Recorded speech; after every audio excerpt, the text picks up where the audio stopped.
Welcome to my YouTube channel. तो friends, पिछले video में हम लोगों ने डिस्कस किया था मॉडर्न अलजेब्रा का एक काफ़ी महत्वपूर्ण टॉपिक परमुटेशन। ठीक है, अगर आपने वो वीडियो नहीं देखी है तो आप प्लेलिस्ट में जाकर उसको देख सकते हैं। आज हम डिस्कस करने वाले हैं साइक्लिक परमुटेशन। ठीक है, तो शुरू करते हैं आज का सेशन। तो देखिएगा फ्रेंड्स, साइक्लिक परमुटेशन होता क्या है। तो सबसे पहले मैंने आपको बताया था कि परमुटेशन क्या होता है। परमुटेशन एक 1-1 मैपिंग होती है। क्या होती है? एक 1-1 मैपिंग होती है, जिसे हम क्या करते हैं, डिफरेंट नाम से लिखते हैं, उसको हम परमुटेशन कहते हैं। तो अब साइक्लिक परमुटेशन क्या होगा? ऐसा परमुटेशन जो क्या करे, एक साइकिल को कंटेन करेगा, उसे ही हम साइक्लिक परमुटेशन करते हैं। तो देखिएगा, अगर मेरे पास कोई एक परमुटेशन है एफ, ठीक है, जिसके एलिमेंट हैं 1 2 5 3 6 4, ठीक है, और यह है 2 4 5 1 6 3, ये मेरे पास कोई एक परमुटेशन है। ठीक है, ये अगर एक साइकिल को कंटेन करेगा तो हम इसको बोलेंगे साइक्लिक परमुटेशंस। ठीक है, इसके जो एलिमेंट, तो देखिएगा, अगर इसमें कैसे पता करेंगे कि ये इसमें साइकिल है या नहीं है, एक साइकिल है या नहीं है। तो देखिएगा, मैं कोई भी एलिमेंट उठा के ले लेता हूँ। मैंने एक एलिमेंट उठा लिया 1। अब हम इसके क्या लिखेंगे, इमेज देखेंगे। तो देखो, 1 के बाद क्या आ रहा है, 2 आ रहा है। ठीक है, 2 के बाद क्या आ रहा है, 2 के बाद 4 आ रहा है। ठीक है, 4 के बाद क्या आ रहा है, 3 आ रहा है, और 3 के बाद क्या आ रहा है, 1 आ रहा है। तो ये क्या जनरेट हो रहा है, देखो, एक साइकिल जनरेट हो रहा है। क्या हो रहा है, एक साइकिल जनरेट हो रहा है। तो ये हमारे पास क्या हुआ, साइक्लिक परमुटेशन हुआ। ठीक है, और इसके जो एलिमेंट होंगे, अगर हम इनके जो एलिमेंट हैं उनको लिखें, क्या आएंगे, 1 1 के बाद 2 2 के बाद 4 4 के बाद 3 3 के बाद 1 आ रहा है। तो इस परमुटेशन की लेंथ क्या होगी, मैंने आपको बताया था, उसमें जितने भी एलिमेंट होते हैं, वो उसकी जितने भी नंबर ऑफ एलिमेंट होंगे, वो उसकी क्या कहलाती है, लेंथ कहलाती है। 1 2 4 3 के नंबर 4 हैं, 4 एलिमेंट, तो इसकी लेंथ क्या हो जाएगी, इस परमुटेशन की, ये हो जाएगी मेरे पास क्या, लेंथ हो जाएगी इसकी। ठीक है, और एक चीज़ आपने गौर की होगी, जो एलिमेंट साइकिल में नहीं होते हैं ना, इस परमुटेशन के जो एलिमेंट साइकिल में नहीं है, उनकी सेम इमेज होती है। उनकी क्या होती है, सेम इमेज होती है। जैसे देखो, 5 और 6। ठीक है, तो इस परमुटेशन को हम बोलते हैं, जो ये नया वाला बना है साइक्लिक परमुटेशन, इसको हम इस तरह से भी लिख सकते हैं। तो देखिएगा, इसको हम किस तरह से लिख सकते हैं, 1 के बाद क्या आएगा, 2 आएगा, 2 के बाद 4 आएगा, 4 के बाद 3 आ जाएगा, और 3 के बाद 1 आ जाएगा। तो ये परमुटेशन जो बना हमारे पास, ये साइक्लिक परमुटेशन बना। ठीक है, और ध्यान रखना, जिसकी सेम इमेज बनती है, जिस एलिमेंट की सेम इमेज बनेगी, वो साइकिल में नहीं आता है, वो साइक्लिक परमुटेशन में नहीं आता है। तो साइक्लिक परमुटेशन क्या हुआ, ऐसा परमुटेशन जो एक साइकिल को कंटेन करता है, साइक्लिक परमुटेशन कहलाता है फ्रेंड्स। ठीक है, अब देखिए, हमारे पास अगला है एक डिसजॉइंट साइकिल्स। छोटे छोटे टॉपिक है फ्रेंड्स, इनको कवर कर लेते हैं, ज़्यादा टफ भी नहीं है, बस समझने की देरी है। ठीक है, अगला हमारे पास जो है वो है डिसजॉइंट साइकिल के होते क्या है।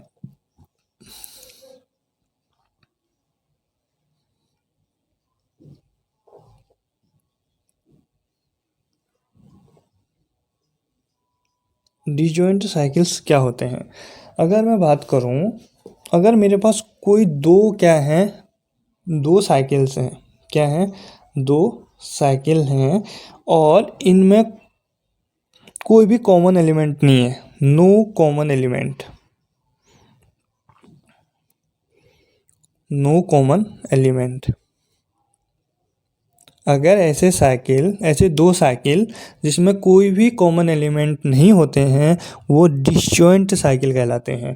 जैसे देखो, एग्जांपल ले लेते हैं, अगर मेरे पास एक एक साइकिल है जिसके एलिमेंट हैं क्या, 1 3 5, और दूसरा है जी, जिसके एलिमेंट हैं 2 6 8 और 9।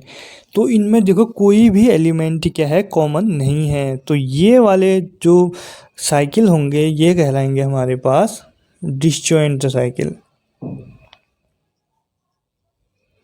ठीक है, अगर हम बात करें, एक और ले लेते हैं, नया एग्जांपल ले लेते हैं। देखो, अगर हम एग्जांपल नंबर 2 लें, अगर मेरे पास कोई, देखो S1 एक साइकिल है जिसके एलिमेंट हैं 1, 3, 4 और S2 है जिसके एलिमेंट हैं 2, 3 और 5। तो ये सर्किल जो है ना, इनमें देखो 3 क्या है, इनमें 3 क्या है, कॉमन एलिमेंट है ना, इनमें 3 क्या है, कॉमन एलिमेंट हैं। तो ये डिसजॉइंट साइकिल नहीं हुए। जिसमें कॉमन एलिमेंट तो होगा, ठीक है, वो डिसजॉइंट साइकिल्स नहीं होंगे। जिसमें कॉमन एलिमेंट नहीं होंगे वो डिसजॉइंट साइकिल होंगे फ्रेंड्स, ठीक है।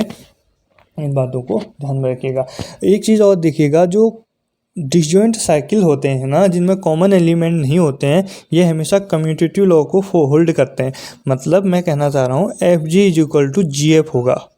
F G is equal to G F कब होगा डिसजॉइंट साइकिल में? ये क्या होता है, कहाँ पर होगा, डिसजॉइंट में। जो डिसजॉइंट साइकिल्स होते हैं उनमें F G equal to G F होता है। इसका मतलब क्या होता है, ये कम्यूटेटिव लॉ को होल्ड करते हैं। कम्यूटेटिव लॉ को क्या करते हैं, होल्ड करते हैं। ये चीज़ ध्यान में रखिएगा फ्रेंड्स, ठीक है। अगला है हमारे पास फ्रेंड्स, देखिएगा ट्रांसपोजिशन। ये भी एक छोटा सा टॉपिक है फ्रेंड्स। देखिएगा ट्रांसपोजिशन क्या होता है, किसे कहते हैं ट्रांसपोजिशन, ठीक है। ट्रांसपोजिशन,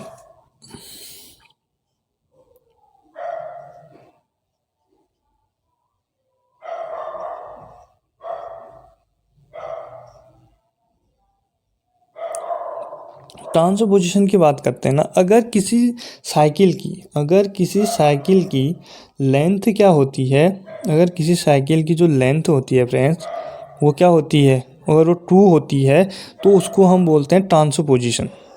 अगर कोई ऐसा साइकिल जिसकी लेंथ क्या होती है, 2 होती है, उसको हम क्या बोलते हैं, ट्रांसपोजिशन कहते हैं। तो देखिएगा, अगर मेरे पास एक ट्रांसो ये है 1,2, इसकी लेंथ कितनी है, 2 है। दूसरा ले लो 2,3, तीसरा ले लो 4,3, चौथा ले लो 5,2। ये सारे क्या हैं, साइकिल हैं जिनकी लेंथ क्या है, इनकी लेंथ कितनी है फ्रेंड्स, इनकी लेंथ कितनी आ रही है, 2 आ रही है। तो हम बोलते हैं ये क्या है, ट्रांसपोजिशन है। क्या है, ट्रांसपोजिशन। अगर आपको बोलिए तो, अगर आपको बोलना है कि 3 डिग्री का है, देखो इसका अगर हमें क्या बोलना है, जिसे हमें बोल दिया है कि 2 और 2,3 है, ये एक साइकिल है, किस डिग्री का है, 3 डिग्री का है। 3 डिग्री का क्या हमारे पास एक साइकिल है। तो इसको कैसे देखो, साइकिल में 3 डिग्री का है, मतलब कहने का तात्पर्य 1 तो होगा ही, 1 होगा ना। साइकिल में वो एलिमेंट आते हैं जिसकी इमेज नहीं होती है। 3 डिग्री का परमुटेशन होगा तो उसके बाद देखो 2 के बाद क्या आ रहा है, 3 आ रहा है, और 3 के बाद क्या आ रहा है, 2 आ रहा है। तो ये वाला परमुटेशन क्या होगा, नंबर, अगर हमारे पास डिग्री ऑफ ट्रांसपोजिशन पूछेगा, ठीक है, डिग्री ऑफ 2,3 हमारे पास क्या एक साइकिल है, ठीक। अगर ये बोल दिया कि तो ये 3 जो हमारे पास ये सर्किल है 3 डिग्री का है, तो ये किस तरह का होगा, ये इस तरह का होगा, क्योंकि साइकिल में क्या होते हैं, इमेज और जो एलिमेंट है वो सेम होते हैं।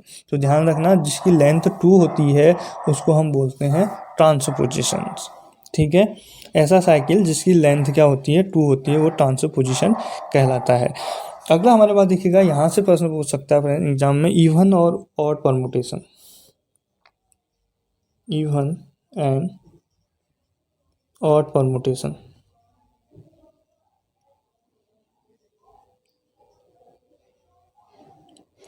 इवन और ऑड परमुटेशन। तो देखिएगा फ्रेंड्स, अगर मेरे पास कोई ऐसा परमुटेशन है, साइक्लिक परमुटेशन है 1,2,3, 4, ये साइक्लिक परमुटेशन है, ठीक है। साइक्लिक परमुटेशन है जिसकी लेंथ कितनी है, जिसकी लेंथ कितनी है मेरे पास, जिसकी लेंथ है 5, ठीक है। अगर इस परमुटेशन की मैं नंबर ऑफ ट्रांसपोजिशन निकालूं,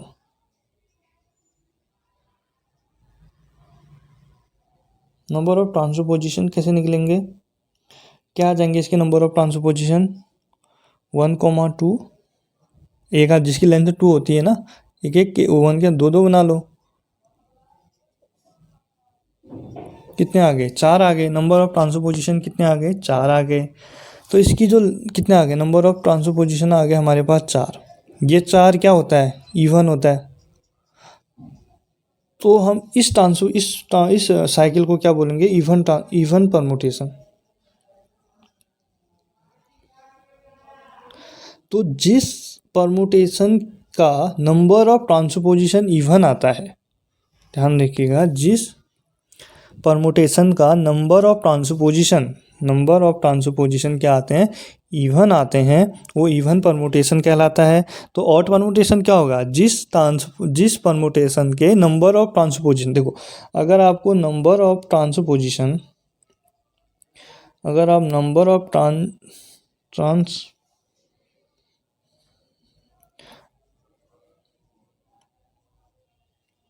अगर इसके नंबर ऑफ ट्रांसपोजिशन क्या आ गए, ऑड आ गए, जिस परमुटेशन के नंबर ऑफ ट्रांसपोजिशन ऑड आएंगे उसको हम बोलते हैं ऑड परमुटेशन।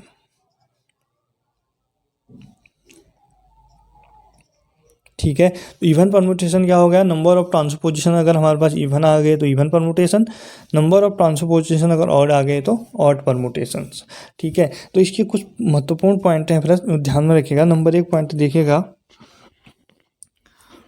अगर एक चीज़ देखिएगा, अगर जो आइडेंटिटी परमुटेशन होता है ना, जो आइडेंटिटी परमुटेशन होता है,